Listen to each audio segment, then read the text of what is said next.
কেমনে তুই স্বপ্নটা বাস্তবায়িত হলো কেমনে? এটার জবাব হলো নবী স্বপ্নে দেখছে উমরা করতেছে, কিন্তু এই বছর যে করতেছে এটা নবী কইছে এটা বলেন নাই। বছর তো নবী নির্ধারণ করেন নাই। আসলে উমরা এই বছর করবে এটা স্বপ্নের মধ্যে ছিল না, কিন্তু সাহাবায়ে কেরাম উৎসাহিত হয়ে উমরার জন্য বের হয়ে গেছে। যা হোক, সপ্তম হিজরিতে পরের বছর রসুল সাহাবাদেরকে নিয়ে গত বছরের উমরারে কাজা করবার লাগি রওনা দিচ্ছে। তাহলে বোঝা গেল হজ উমরার এহরাম যদি বাঁধে, এরপরে কোনো অসুবিধার কারণে যদি উমরা না করতে পারে, হজ না করতে পারে, তাহলে এটার পরে কাজা করার লাগবে। কি করার লাগবে?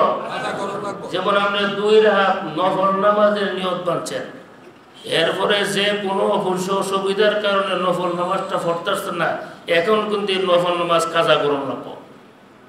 এটা ওয়াজিব হয়ে গেছে, ঠিক না বেটি? আমি 4 রাকাত নফল পড়ব আল্লাহু আকবার, হঠাৎ করে আপনি নিয়ত ছেড়ে দিচ্ছেন, এখন 4 রাকাত কাজা করতে দিব।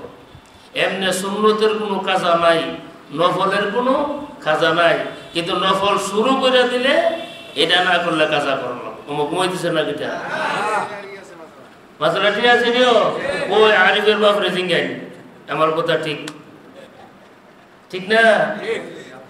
এমনি নফল ফললে সওয়াব, না ফললে কোনো গুনাহ নাই, ঠিক না? কিন্তু আল্লাহু আকবার করে নফল বান্দা লাইছেন, ওহন যদি নফল বাদ দেন এটা কাজা করার লাগবে। সুবহানাল্লাহ, জোরে কর। রাসূল যখন সাহাবাদেরকে বললেন আমরা গত বছরের উমরা কাজা করবার লাগি যাব, তখন সাহাবাদের মনে 2টা আশঙ্কা দেখা দিছিল। একটা হলো গত বছর যে আমরা কাফিরদের সাথে চুক্তি করছি, যেতানের ঈমান নাই ইতানের চুক্তির প্রতি কোনো গুরুত্ব থাকে না। আমরা যেমন উমরা করতাম, হেরা তো আমরার উপরে আক্রমণ করার সম্ভাবনা আছে। কিন্তু বেঈমান তো, কাফিরের ওয়াদার কোনো ভরসা আছে? যদি হেরা আমরার সাথে যুদ্ধ করার জন্য আসে, তাহলে তো আমরা 2টা সমস্যা। একটা সমস্যা হলো 4 মাস যুদ্ধ করা নিষেধ, জিলকদ, জিলহজ, মুহররম, রজব। ইসলামের পূর্বকাল থেকে এই 4 মাসে যুদ্ধ করা ছিল নিষেধ। জিলকদ মাসে যুদ্ধ চলতো না, জিলহজ মাসেও যুদ্ধ চলতো না, মুহররম মাসেও যুদ্ধ চলতো না, রজব মাসেও যুদ্ধ চলতো না। এখন আমরা তো জিলহজ মাসে উমরার জন্য যাইতেছি, যদি মক্কার কাফিররা যুদ্ধ করার জন্য আসে, তাহলে তো আমরা নিষিদ্ধ মাসের মধ্যে যুদ্ধ করতে হইব, একটা সমস্যা। 2 নম্বর, আমরা তো উমরা করবার লাগি হেরেম শরীফের ভিতরে যাব, হেরেম শরীফের ভিতরে তো যুদ্ধ করা নিষেধ, ঠিক না বেটি? হেরেম শরীফের ভিতরে যুদ্ধ কিন্তু একটা কালা কালা ডাল ভাঙবই নিষেধ, একটা গাছ উঠানো নিষেধ। যেই হেরেম শরীফের ভিতরে কাটা ডাল ভাঙ্গা নিষেধ, গাছ উঠানো নিষেধ, গাছ কাটা নিষেধ, এই হেরেমের ভিতরে যদি মক্কার কাফিররা যুদ্ধ করার জন্য আসে, তা আমরাও তো করণ লাগবো, ঠিক না কথাটা? তাহলে 2টা সমস্যা। একটা হইল হারাম মাসে যুদ্ধ করণ লাগবো, 2 নম্বর হইল হেরেম শরীফের ভিতরে যুদ্ধ করণ লাগবো। গত বছরের উমরা যে কাজা বছর লাগি যামু, কাজা করতে গেলে তো 2টা অন্যায় করণ লাগবো। এটা সাহাবাদের মনের ভিতরে আশঙ্কাটা আসছে। তাদের মনের দোনোটা আশঙ্কা দূর করবার লাগি আল্লাহ কোরআনের 2টা আয়াত নাজিল করে দিয়েছে। সুবহানাল্লাহ, জোরে বলেন। কেমন সতর্ক সাহাবায়ে কেরাম! ফাইন তাহাও ফাইন্নাল্লাহ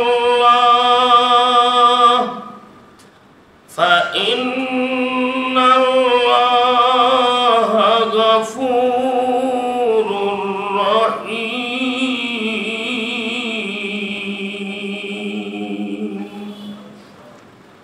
মক্কার কাফেররা কুফরি শিরিক থেকে যদি তারা বিরত হয়, কুফরি ছেড়ে দেয়, শিরিক ছেড়ে দেয়, ইসলাম গ্রহণ করে, তাহলে তাদের ইসলাম গ্রহণযোগ্য হবে।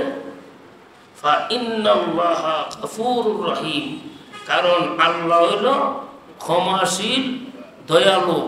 এরা যদি ইসলাম গ্রহণ করে না, তাইলে অতীতে যা গুনাহ করছে সবগুলি আমি মাফ করে দিলাম। এখন ইসলাম গ্রহণ করলে আল ইসলাম ও ইয়াহাদিমু মা কানা কাবলাহু, কোন একটা মানুষ যখন ইসলাম গ্রহণ করে, সে অতীতে যা পাপ করে সমস্ত পাপগুলি কি হয়ে যায়? মাফ হয়ে যায়। সুবহানাল্লাহ।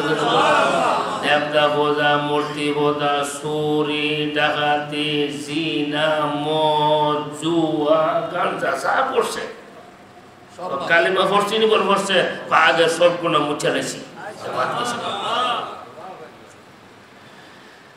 فإن انتهوا فإن الله غفور رحيم। سبحان الله। খালি এরা যদি মুসলমান হয়ে থাকা আর এরার উপরে কোনো আক্রমণ চলবে না, তাদেরকে পাপিষ্ট বলা যাবে না, মূর্তি পূজারী বলা যাবে না, দেবতা পূজারী বলা যাবে না, গাঞ্জাখোর, মদখোর, সুদখোর, জুয়াখোর এগুলি বলা যাবে না। এরা যা করছে সব মাফ হয়ে গেছে। কেমন ভাবে মাফ হয়েছে? যেমন এই মুহূর্তে এরা মার গর্ভের থেকে বাইরে আসে। একটা বাচ্চা যখন জন্ম নেয় তখন তার শরীরের মধ্যে কোনো ফাপ থাকে না, থাকে। একটা মানুষ যখন কালেমা বইরা তখন তার শরীরের মধ্যে কোনো ফাপ থাকে না। যেমন এই মুহূর্তে দুনিয়া পাইছে। সুবহানাল্লাহ ধরে বলেন।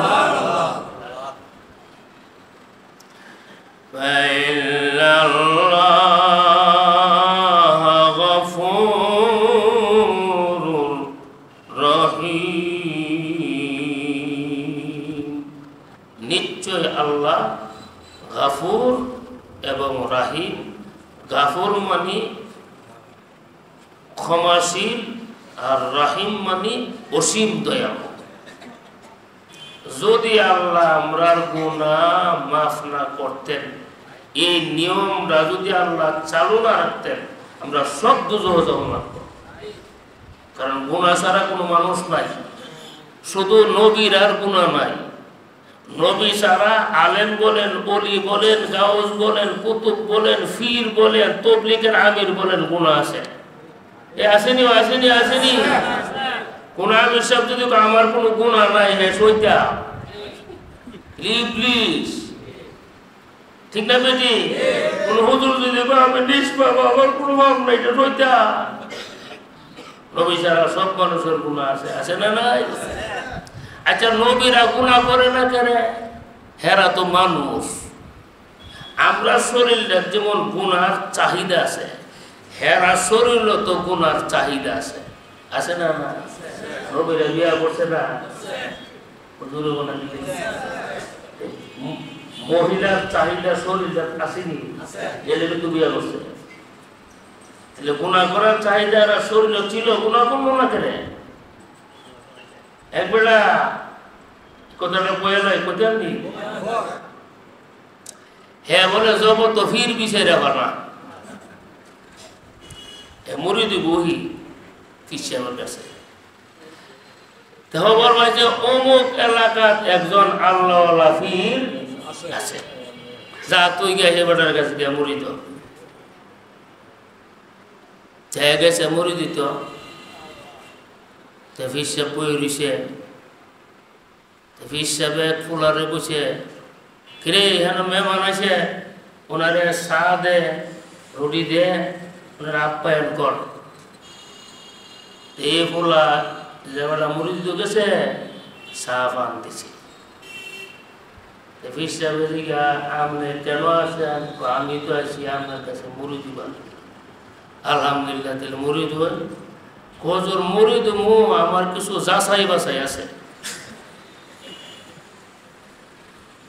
আচ্ছা, ছাত্র যদি যা হেডমাস্টার যাচাই করবার লাগে এটা ভাবল না? রোগী যদি যা ডাক্তার পরীক্ষা করবার লাগে দেহে ভাবল না? এ কি পরীক্ষা করবো? হিসাবে বললে তো পরীক্ষা করো। তখন বললো, হুজুর আগে যে একটা ফুলা আমার সাবান খাওয়াইছে, ইলা আপনার কি লাগে? ওইলা আমার ফুল আল্লাহ ওই ফির দি হুংরা ফুংরা না হইলে ফু তো কেমনে না? হুজুল্লাহ জোরে এই ফুংরা পড়ার কাছে বলতে আমি একটা মুড়ি দিবার লাগে, দূর দূর বাইরে বাইরে বাইরে বাইরে তার কাছে মুড়ি দিতাম না, স্যার ফুট আছে না? হুজুল্লাহ এই হের পরীক্ষা। নারীর চাহিদা সকলের শরীরে আছে, অলির শরীরে আছে, গাউসের শরীরে আছে, কুতুবের শরীরে আছে, নবীর শরীরে আছে, নাই শুধু ফিরিস্তার শরীর। ঠিক আছে? এরে নবীরা গুনাহ করে না কি লিখিতে? নবীরা গুনাহ না করার কারণ হইল নবীদের কাছে যখন কোনো গুনাহ যাইতো তখন আল্লাহ নিজ হাতে গুনাহটারে ফিরাইয়া দিত। এই কারণে নবীরা কোনো গুনাহ করতে পারছেন না। 2 নম্বর, উস্তাদ যদি ছাত্রর সামনে থাকে, এই ছাত্র উস্তাদের সামনে কোনো দুষ্টামি করতে পারে না। নবীরা হইল ছাত্র, আল্লাহ হইল উস্তাদ। সব সময় নবীদের সামনে আল্লাহ উপস্থিত থাকতেন। এখানে নবীরা গুনাহ করবার কোনো সাহস পাইছে না। 3 নম্বরের কারণ হইল নবীদের শরীরের যে মাটি 99 ভাগ মাটি হইল বেহেশতের পবিত্র মাটি, আর 1 ভাগ হইল দুনিয়ার নাফাক মাটি। নাফাক মাটির টান হইল গুনার দিকে, আর পবিত্র মাটির টান হইল নেকের দিকে। 99 ভাগ টানতাছে নেকের দিকে, 1 ভাগ টানতাছে গুনার দিকে। জিতব কোনটা? 99টা। হ্যাঁ, 99টা। এইখানে সমস্ত নবী বেগুনাহ মাসুম। কোন নবী নবুয়ত পাওয়ার আগেও ভাব করেন নাই, নবুয়ত পাওয়ার পরও ভাব করেন নাই। এটা আহলে সুন্নাত ওয়াল জামাতের আকীদা। যারা বলে নবীদের পাপ আছে, নবীদের গুনাহ আছে, এরা গুমরাহ, এরা পথভ্রষ্ট। এরা দিয়ে ইসলাম কিয়ামত পর্যন্ত প্রতিষ্ঠা হবে না। ঠিক না? ইসলাম প্রতিষ্ঠা করতে বাংলাদেশে এটা অনেক কঠিন আছে। ইসলাম প্রতিষ্ঠা করতে গেলে বাংলাদেশে বর্তমানে ইসলামী যে দল আছে সকলটি ক্ষমতা ছাড়ো লাগবো, যার যার সিয়াসের দল সাইডে একজনে মুরব্বী বানানো লাগবো। ঠিক না বেটিক জোরে? একজন হুজুরের মুরব্বী বানায়া সকল হুজুরান আলেম কওমি জনগণ যদি ওই মুরব্বীর আন্ডারে চলে, 1 সপ্তাহ লাগবে বাংলাদেশে ইসলামী হুকুমত কায়েম করতে। ঠিক না বেটিক জোরে? কারণ আমি আমার সিয়াসত না, হিবাটা সিয়াসত না, ঐক্য করে বলে ইসলাম বলে কায়েম করে নেবো বাংলাদেশের ভিতরে। ওটা মিছা কথা। এই আমি আপনার বসাইতে গেলে আমি এটার থেকে উঠুন না তোলা, আমি এটা থেকে না ওইটা কই, হুজুর বোন বোন আমি উঠি না, হুজুর বোন বোন আমি বললাম উঠি না। এটা বইবার কথা বলছি না, জুতো দেবার ইত্যাসি। ইমাম সাহেব নামাজের মুসাল্লা আর ওই হুজুর নামাজ কান পড়ায় তো তুমি এর থেকে গেলে আমি নামাজ পড়ে যা মুসল্লা সারে না হুজুর নামাজ কান পড়ায়।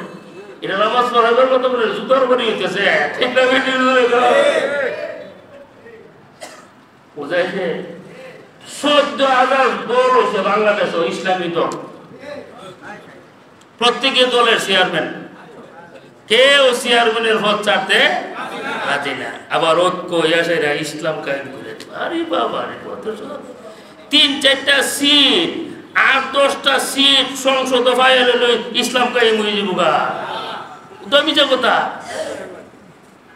ইসলাম কায়েম করতে গেলে এই দেশে একটা বিপ্লব লাগবে। বিপ্লব যেমন ছাত্ররা বিপ্লবের মাধ্যমে একটা পরিবর্তন করছে, এমন একটা ইসলামী বিপ্লবের মাধ্যমে ইসলামী খেলাফত এই দেশে প্রতিষ্ঠা করা সম্ভব হবে, এর দ্বারা সম্ভব হবে না। ঠিক না বেঠিক?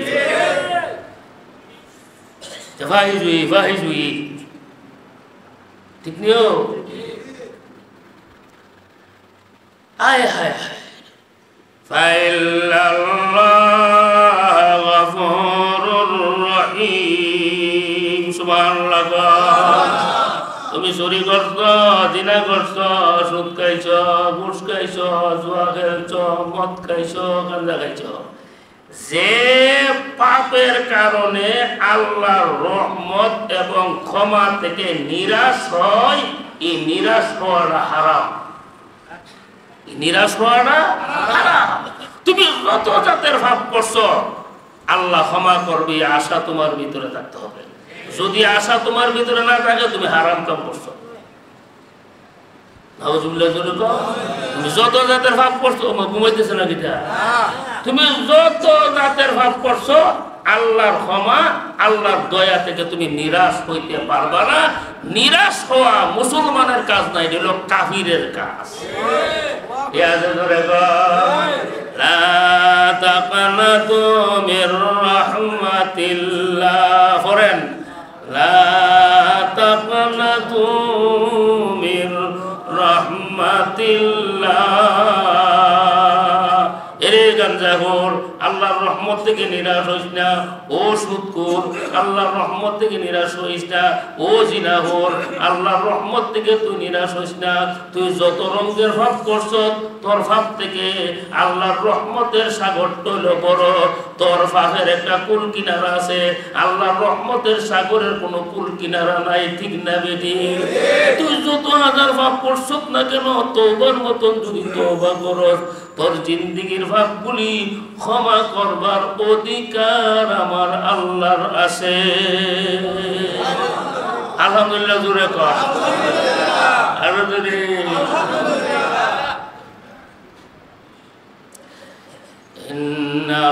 ইন্নাল্লাহা গফুরুর রহিম। এবং আল্লাহ অসীম দয়ালু। আল্লাহ রহমতরে 100টা ভাগ করছে, কইরা একটা ভাগ পুরা জগতের মধ্যে ছাড়ছে। এই এক ভাগ রহমতের কারণ হই আমরা আমার মেয়েরে মহব্বত করি, বিবিরে মহব্বত করি, ছেলেরে মহব্বত করি, মুরগি তার বাচ্চারে মহব্বত করে, বাঘ তার বাচ্চারে মহব্বত করে। এই মহব্বতটা যদি না লাগতো তাহলে কেউ কাউরে লালন পালন করলো না। দুনিয়া অশৃঙ্খল হয়ে গেল। এই যে বাচ্চাগুলিরে ভাবতেছে কত কষ্ট করে, একটা মা যে বাচ্চাটারে লালন পালন করে কষ্ট নি, তার পেশাব পায়খানা থেকে দইরা নিয়ে কত পরিশ্রম মা করে, ঘেরে করে। এই বাচ্চার প্রতি মার একটা মহব্বত আছে। আর এই মহব্বতটা বাজার থেকে কিনে আনন লাগে না, কিনে পাওয়া যায়। আল্লাহর মহব্বতটা আমি দিছি, কারণ এই রং হান যদি আমি না লাগাই যে মা বাচ্চারা ভালো না ফালাই দিয়া দেবো জানো বাচ্চা না। এই রং হান লাগাই দিছি আমি। এই রংটা শুধু মানুষকে দিছি না তো, কুল কায়নাতে যত সৃষ্টিজীব আছে সমস্ত সৃষ্টিজীবে এই রংটা আমি লাগাই দিছি। ইয়া দেখো বাঘ তার বাচ্চারে কত সুন্দর করে লালন পালন করতেছে, হরিণী তার বাচ্চারে লালন পালন করতেছে, একটা সাপ তার বাচ্চারে লালন পালন করতেছে, কবুতর তার বাচ্চারে লালন পালন করতেছে। ও দূর দূরান্ত থেকে আদার করে আইনা বাচ্চারা আদার খাওয়াইতেছে। একটা বগা তার বাচ্চারে কত সুন্দর করে লালন পালন করছে। কি সুন্দর সৃষ্টি করে কেমন লাগে না? ঠিক না বেটি? এই যে আমি একবার রহমত দিছি, এই রহমতের তাসির সেইটা। আর 99টা রহমত আমি আল্লাহ আমার কাছে হেফাজত করে রেখে দিছি। ওই 99বার রহমত আল্লাহ ব্যবহার করবে কোন সময় জানেন? হাসরের দিন একমাত্র মুমিনদের জন্য ওই 99 ভাগ রহমত আল্লাহ ব্যবহার করবে। ইন্না রাহমাতাল্লাহি করিবুম মিনাল মুহসিনিন। সুবহানাল্লাহ। এখানে যত রকমের গুনাহ করেন নিরাশ বঞ্চিত না, মাফ চাওয়ান লাগবে আল্লাহর কাছে, ঠিক আছে?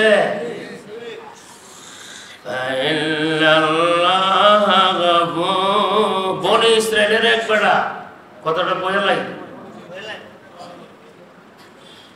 হ্যাঁ ৯৯টা মানুষকে মেরে দিছে। এরপরে এর মনের ভিতরে একটা তলব আসছে, তওবা করব, গেছে হুজুরের কাছে। যে হুজুরের কাছে গেছে না, হুজুরের এলেম কালাম কম, গিয়া জিগাইল যে আমি যতগুলো মানুষ মারছি আমার তওবার কোনো ব্যবস্থা আসেনি। হুজুরে কইয়া দিছে তোর আবার তওবা যে কাম করছ, শুনলি ৯৯টা মানুষটা মারছ তুই। তখন হ্যাঁ কো আমার এমনো তওবা নাই, হেমনো তওবা নাই, বাতিজা তোর কাম ছেড়ে দাও না, তো তুই যাও লাগবো, ঠিক না? কথা আমি যখন তুই যাওয়ার লাগবো তোরে রাখতাম না, হুজুর মারলিছে। এই কারণে ফতোয়া দিতে সাবধান।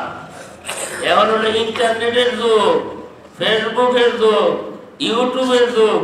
উগলা ভুল কথা যদি কই ওই বেড়া লাইভে ছেড়ে দিছে আমার বইয়া, একটা যদি ভুল হয় সারা ওয়ার্ল্ড এটা প্রচার হয়েছে। ভুল কথা বঞ্চিত, ঠিক আছে? আর ফতোয়া এমন একটা জিনিস, আপনি একটা ফতোয়া দিবেন সারা বিশ্বের মুফতিদের কাছে ফতোয়াটা একত্রিত মিলতিব কর্মী নিলে আপনি ধরা খাইবেন, আপনি ভুল ফতোয়া দিচ্ছেন, ঠিক না? আমার ঘুমাই জানা এখানে মাসলা মাসাইল দিতে সাবধান। নিজের আহলের দূষণের সময় বিপদ হয়। আগে আমরা তো শহরের মানুষ, ভদ্রলোক, আমরা গ্রাম দেশের মানুষ।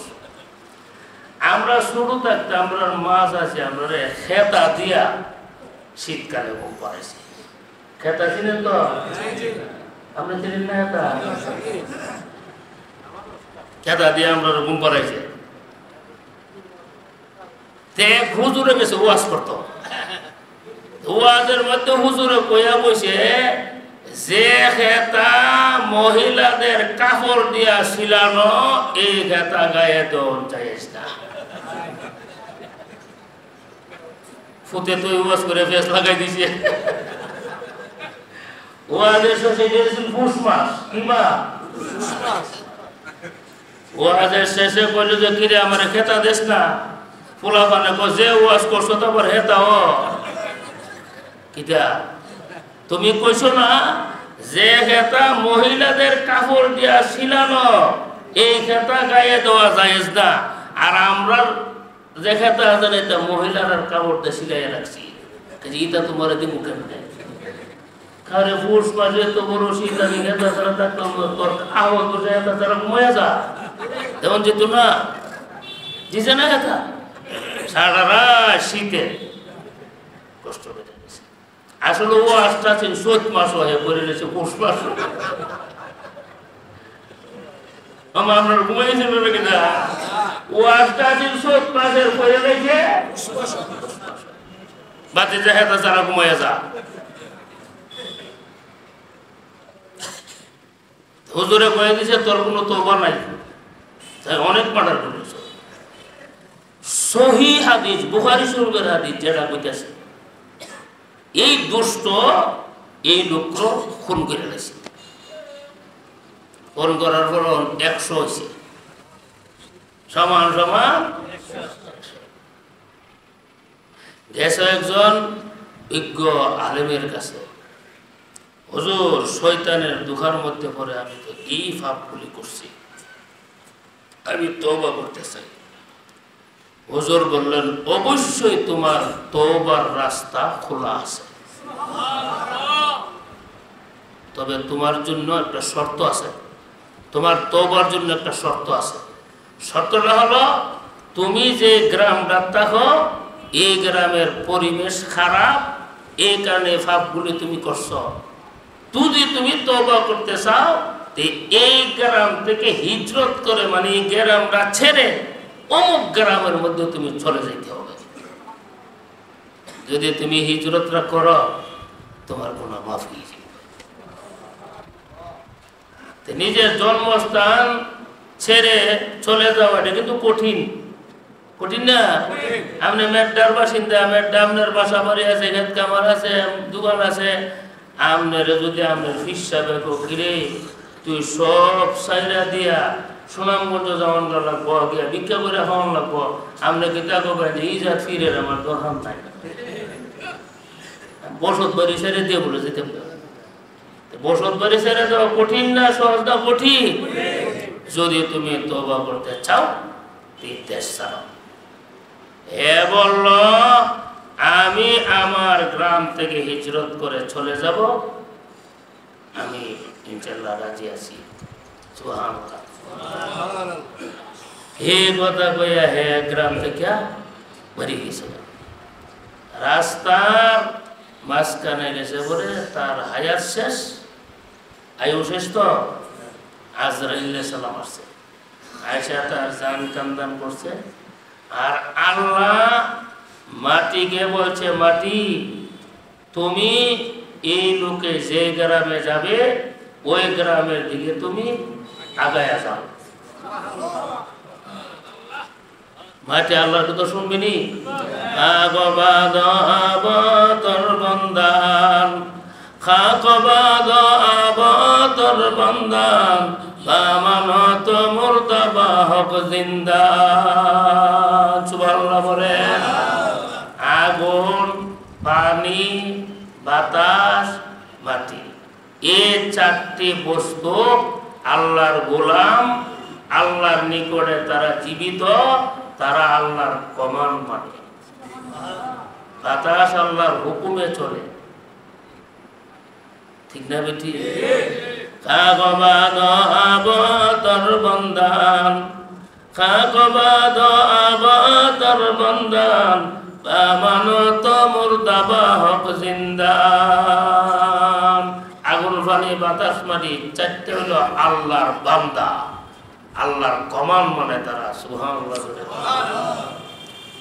চোখ টিপতেছে না কিটা? এই যে মাটি আছে না, মাটি, মাটি হইলো আল্লাহর পক্ষ থেকে সিআইডি। আমরা যা করতেছি মাটি সব রেকর্ড করে রেখে দিতেছে। হাসরের দিন আল্লাহর সামনে সব ব্যক্ত করে দিবে। ইয়াউমাইযিন তুহাদ্দিসু আখবারাহা।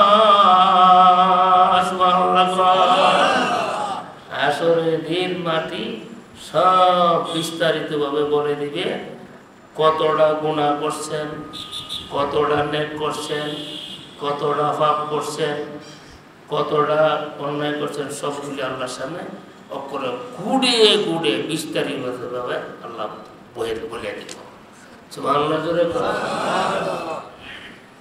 মিশা কথা দিয়ে বাসন দিব। গোড় যে চুরি করে খাইছে কি আছে, আর মাটি নদী গেলেছে, মাটি এটা রেকর্ড করে লেছে, তাই না? অমুক তারিখে 10 লক্ষ টাকা অমুকের কাছ থেকে ঘুষ খাচ্ছি। তখন আপনি বলবেন আল্লাহ, ঠিক কেউ জানে না এই কথাটা বললো কেটা, এ তো মাটি কইতে। কোন একটা কামরার ভিতরে যদি সিসি ক্যামেরা থাকে, তো এই রুমটার ভিতরে চলতে সাবধান, কারণ যা করবেন ক্যামেরার মধ্যে উঠে দেবে। ঠিক আছে নিও?